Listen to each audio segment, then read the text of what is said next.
Hey guys, for today's video I'm going to talk about reverse and Wavebounce ledge mix-ups. Basically when you're on ledge and you do a ledge jump, you can do an option like a reverse side B or Wavebounce side B and then mix up what you do after. And if your opponent isn't covering ledge jump directly, so like if they're aiming to kind of catch your laning or catch you, like maybe they're trying to catch you up here when you're in the air, you can do this and kind of throw them off by changing your positioning, and then you can mix up with things like regrabbing ledge using Blazer ledge grab. So if you're not familiar with Blazer ledge grab and haven't mastered it, I probably recommend doing that first, and I have a video on that. You can mix up also when you do the reverse and the wave bounce as well.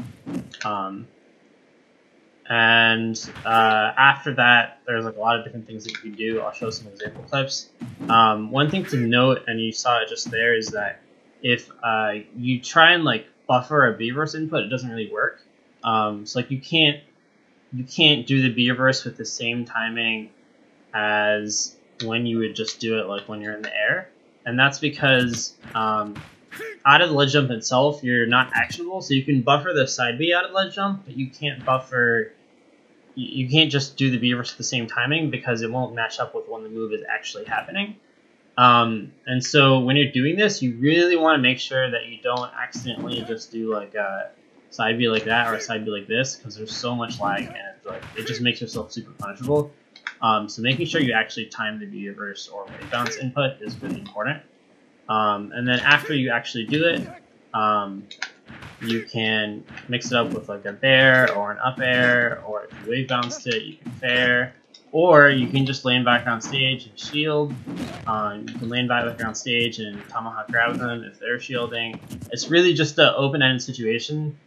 This is like a very rare mix-up though. I wouldn't use it often because, first of all, people can always just cover the ledge jump. Second of all, it becomes very gimmicky and very predictable. The idea here is to kind of like throw the opponent off and give them like another option to think about, and then most of the time you're actually just picking ordinary options with good timing, so that it just complicates the ledge trapping a little bit. It's not like, oh, now I have to respect this like weird, what is he doing? I don't even know what he's doing. He's moving the ledge, that type of thing. There are some other mix-ups besides this that you can do, so we'll see if I can get it while talking. So there's one, which is you can do a double jump back and then a wave bounce side B. And if you do this, you'll end up like spacing your side B right at ledge.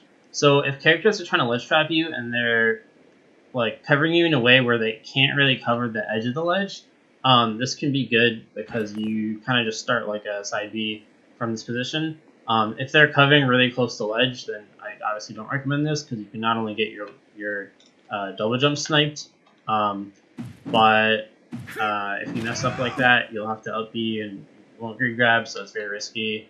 And you're also just vulnerable as you're side B'ing. Side B doesn't cover above you at all.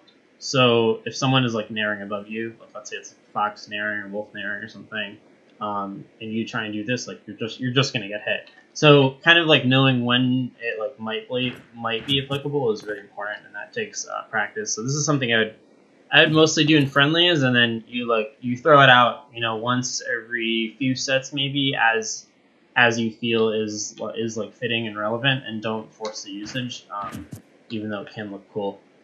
Other mix-ups, obviously you can do like a jump and then a flare blade, and then if you want, you can double jump and regrab ledge grab.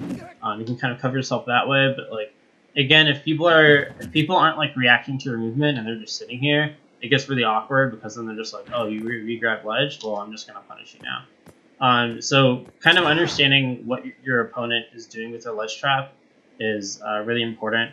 And if they're respecting like kind of gimmicky options and they're not like quickly just reacting to these things and like falling for the gimmicks, then I wouldn't recommend it. You could technically do, I don't know if I can do this, especially in like a live recording, but you can do like a wave bounce flare blade as well, kind of like that. And if you have really good timing and positioning, you can also land back on stage with it. I think if you land back on stage with it, it's actually kind of a solid option because it's like Flare Blade is so big that like with punishing this, you have to really have good position, or you have to have like a quick disjoint, or like react with a quick dash attack or something. But of course, Flare Blade is chargeable, so theoretically you can always mix up the timing and throw people off that way. But again, it's like it's very gimmicky, and if Roy is like hit without his double jump because you messed it up, like there's that. But like I'm trying to mess it up right now. Like that, it's like, oh, I had to upbeat or regrab ledge. Now I can't take it back. And this is way worse for Prom. I would not do any of this as Prom, because Prom, if he messes up the Beaverse and he's like there, like I don't even know if he can take it back. Even if you wanted to. So very risky options, but I did want to talk about them just so people are kind of aware that they exist and they can be useful.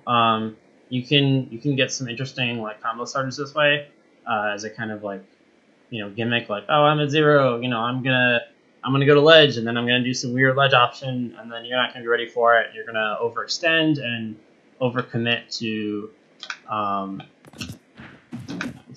like this position, and then I hit like a bear, or I hit like an up air or a fair or whatever, and then I start a combo from there, and you can do nair, whatever, right?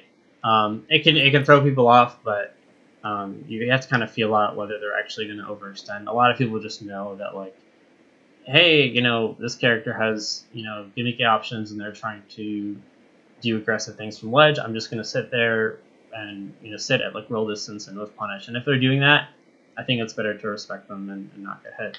But that's just my personal opinion. I just wanted to bring up the options. Obviously, feel free to try them out and use them or don't use them as you think is good for the character or fits your playstyle, whatever it is. It's all kind of subjective. So with that, I'll post some clips after this.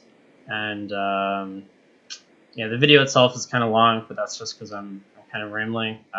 Talking like this makes it so I don't have to spend like 2 hours cutting little clips together, so it saves me a lot of work.